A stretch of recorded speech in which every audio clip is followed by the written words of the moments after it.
ಗಡಿಗೆಲ್ಲ phone ಕೊಡೋದ ಪಿರಿಮಠಲ್ಲಿ ಹೋಗ್ತಾ ಇತ್ತು ಅಂತ ಕೊಡ್ಲಿಕ್ಕೆ ಅಲ್ಲಿ ಎಲ್ಲೋ ಒಂದು ಶುಭ ಸಮಾರಂಭ ಏನಾಗಿರ್ಬೋದು ಏನಾಗಿ ಕೇಳಬೇಕು, ಗೊತ್ತಾಯ್ತು ವಿಚಾರಿಸಬೇಕು. ಗೊತ್ತಾಯ್ತು. ಇನ್ನು ತುಂಬಾ ಹೊತ್ತು ಕಳೆದ್ರೆ ನಮ್ಗೆ ವಿಷಯ ಇದಕ್ಕಿಂತ ಮುಂದೆ ಹೋಗ್ತದೆ. ಪ್ರತಿ ಮದ್ವೆ ನನ್ನ ಭಾವಿ ಎಷ್ಟಿದ್ರು ಭಾರಿ ಭಕ್ತಿ ಅಲ್ಲ, ಇದು ಭಕ್ತಿ ಇಲ್ಲ, ಭಾರಿ ಮಾತ್ರ. ಏನಾಗಿದೆ? ತುಂಬಾ ಯೋಚನೆ ಮಾಡುವ ಹೊತ್ತಿಲ್ಲ ರಾಯರ. ಜ್ಯೋತಿ ಮನ್ಮಥರ ಮದುವೆ ಸಂಭ್ರಮಕ್ಕೆ ಸಿದ್ಧವಾಗಿ ಅಲ್ಲಿಗೆ ಹೋಗ್ತಾ ಇದ್ದಾರೆ. ಬಿಡ್ಬೇಡಿ. ಏನು ಭ್ರಮೆ ಬಾಬನ ಬಾನಿಗೆ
ದೂರವಿಂದು ಮಾತನಾಡು. ಸಿದ್ದೇಕೆ ಹೇಳು.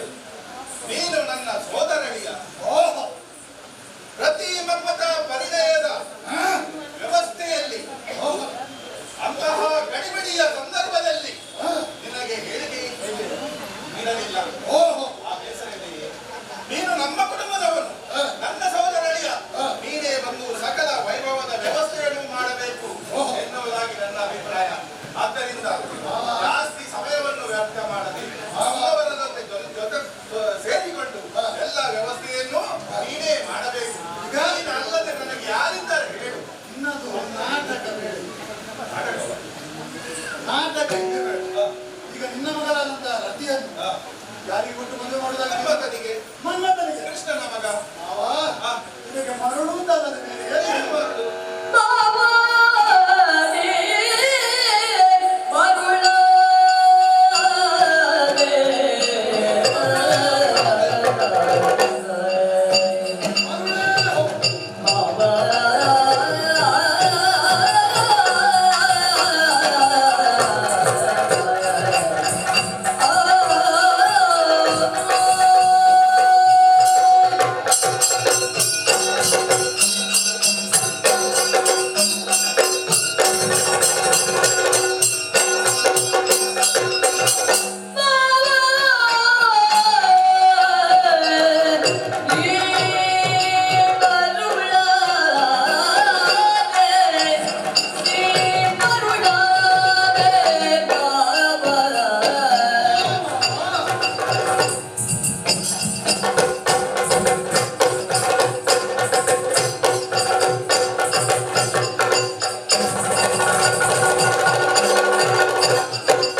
ಕೃಷ್ಣನ ಯೋಗ್ಯತೆ ಏನು, ಅವನ ಶ್ರೇಷ್ಠತೆ ಏನು ಎನ್ನುವುದನ್ನು ನಾನು ಚೆನ್ನಾಗಿ ಅರ್ಥವಿಸಿಕೊಂಡಿದ್ದೆ. ಆದ್ದರಿಂದಲೇ ಅವನ ಮಗನಾದ ಮನ್ಮಥನಿಗೆ ನಿರ್ಣಯಿಸಿದ್ದೇನೆ. ಅದರಲ್ಲಿ ತಪ್ಪು ಏನು ಎನ್ನುವುದನ್ನು ನೀನು ಹೇಳಬೇಕು. ತಪ್ಪು ಬಹಳಷ್ಟು ಏನು? ಒಂದಲ್ಲ ಎರಡಲ್ಲ. ನೋಡು, ಅಂತಹ ನೀಚ ಕುಲದ ಕೃಷ್ಣನ ಮಗನಾದಂತಹ ಮನ್ಮಥ, ಅದು ನೀನು ತಿಳಿದುಕೊಂಡಿರುವುದಷ್ಟೇ. ಲೋಕವೇ ಹೇಳ್ತಾರೆ. ಹೇಳು. ಅಂತಹ ನೀಚ ಕುಲದ ಕೃಷ್ಣನ ಮಗನಾದಂತಹ ಮನ್ಮಥನಿಗೆ ನೀನು ಹೆಣ್ಣು ಕೊಡುವುದಕ್ಕೆ ಬೇಕಾಗಿ ತೀರ್ಮಾನ ಮಾಡಿದ್ಯಲ್ಲ, ಒಂದನೇ ತಪ್ಪು. ಇನ್ನೊಂದು ತಪ್ಪು ಯಾವುದು ಗೊತ್ತೋ? ಏನು? ಸಹೋದರಯ್ಯನಾದಂತಹ ನಾನಿರಬೇಕಾದ್ರೆ ಅವಳು ಎಷ್ಟಿದ್ರು ನನಗೆ ಸೇರಬೇಕಾದ. ಓಹೋ, ಆದ್ದರಿಂದ ಅವಳು ನನಗೆ ಸೇರಬೇಕಾದಂತಹ ಹೆಣ್ಣು ಅವಳು ನನಗೆ ಕೊಟ್ಟು ಮದುವೆ ಮಾಡುವುದು ಮುಂಚಿತವೇ ಹೊರತು ಬೇರೆ ಏನೂ ಅಲ್ಲ. ಹಾಗಾದ್ರೆ ಕೊಂದಿಗ ನಾನು ಮಾತ್ರ ತಪ್ಪು ಮಾಡಿದ್ದಲ್ಲ, ನೀನು ಕೂಡ ತಪ್ಪು ಮಾಡಿ. ಈಗ ಸೋದರ ಅಳಿಯ ಹೌದು, ಸೋದರ ಮಾವನ ಮಗಳನ್ನು ಮದುವೆ ಆಗುವುದು ನಿಶ್ಚಯ ಹೌದಾದ್ರೆ ಒಂದು ಮಾತನ್ನು ಮೊದಲೇ ತಿಳಿಸಬಹುದಿತ್ತಲ್ಲ. ಹಿರಿಯರಾದಂತಹ ನೀವು ಮತ್ತೆ ಯಾವ ಕಾರಣಕ್ಕೆ ಬೇಕಾಗಿ ಹಿರಿಯರು ಹೌದು, ನಿನಗೆ ಒಪ್ಪಿಗೆ ಇದೆ ಏನು ನಮ್ಗೇನು ಗೊತ್ತು ಹೇಳು. ಆಗಲಿ. ಈಗ ನೀನು ಹೇಳಿದಂತೆ ಒಪ್ಪಿಕೊಂಡಾಗ ಅದಕ್ಕೆ ಬರೋಣ. ಸೋದರ ಮಾವನ ಮಗಳನ್ನು ಸೋದರನೇ ಮದುವೆ ಆಗಬೇಕೆಂದು ಇಲ್ಲ. ಇಲ್ಲ, ಖಂಡಿತವಾಗ್ಲೂ ಇಲ್ಲ. ಅದೇ ಮನಸ್ಸು ಬಂದವರಿಗೆ ನಾವು ಕೊಡಬಹುದು. ಅದಲ್ಲೇ ಸೋದರನಿಗೆ ವಿಷಯ ತಿಳಿಸಬಾರದು ಅಂತ ಇಲ್ವಲ್ಲ. ವಿಷಯ ನಾವು ತಿಳಿಸದೆ ನೀವು ಇಲ್ಲಿ ಮದುವೆಯನ್ನು ಆಯೋಜಿಸಿ ಯಾವ ಕಾರಣಕ್ಕೆ ಬೇಕಾ? ಗಡಿಬಿಡಿ ನಿಮಗೆ ತಿಳಿಸಲಾಗಲಿಲ್ಲ. ಆದ್ದರಿಂದ ನಮ್ಮ ಕುಟುಂಬದ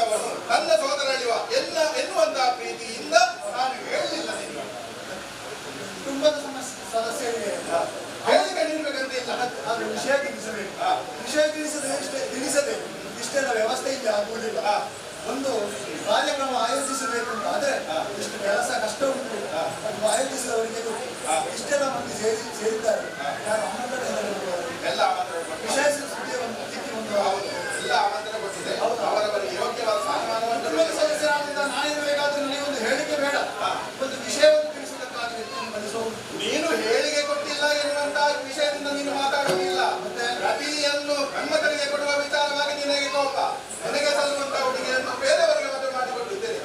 ನಮ್ಮ ಇಷ್ಟ. ಈ ವಿಷಯ ನೀವು ಮೊದಲೇ ಮಾಡ್ತಿದ್ದೀರಿ. ನಿನಗೆ ಆ ವಿಷಯದಲ್ಲಿ ಏನಾದರೂ ಪ್ರೀತಿ ಇದ್ದಿದ್ದರೆ ಮೊದಲೇ ನನ್ನಲ್ಲಿ ಆ ವಿಷಯವನ್ನು ಹೇಳಬಹುದಿತ್ತು. ಸಂಶಯ ನಿಮ್ಮ ಮಗಳಾದ ರತಿದೇವಿಯನ್ನು ನಾನು ಮದುವೆ ಆಗ್ತಾ ಇದ್ದೇನೆ, ಆದ್ದರಿಂದ ನಿಶ್ಚಯವನ್ನು ಮಾಡಿಬಿಡಿ, ಆಮೇಲೆ ರಗಳೆ ಇಲ್ಲ ಅಂತ ಹೇಳಬಹುದಿತ್ತಲ್ಲ. ನೀನು ಹೇಳಿದ್ದೀರ. ನಾನು ಯಾವತ್ತೂ ಹೇಳಿಲ್ಲ.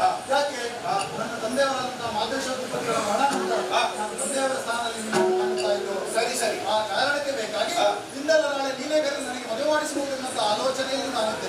ಆದರೆ ನೀನು ಮಾಡಲಿಲ್ಲ. ಬೇರೆಯವರಿಗೆ ಮದುವೆ ಮಾಡಿದೆ, ಮಾಡುವುದಕ್ಕೆ ಬೇಕಾಗಿ ನಿಶ್ಚಿತಾರ್ಥವನ್ನು ಮಾಡಿದೆ, ವಿಷಯವನ್ನು ತಿಳಿಸಲಿಲ್ಲ. ನನ್ನನ್ನು ರೊಚ್ಚಿಗೇರಿಸುವಂತ ಕೆಲಸ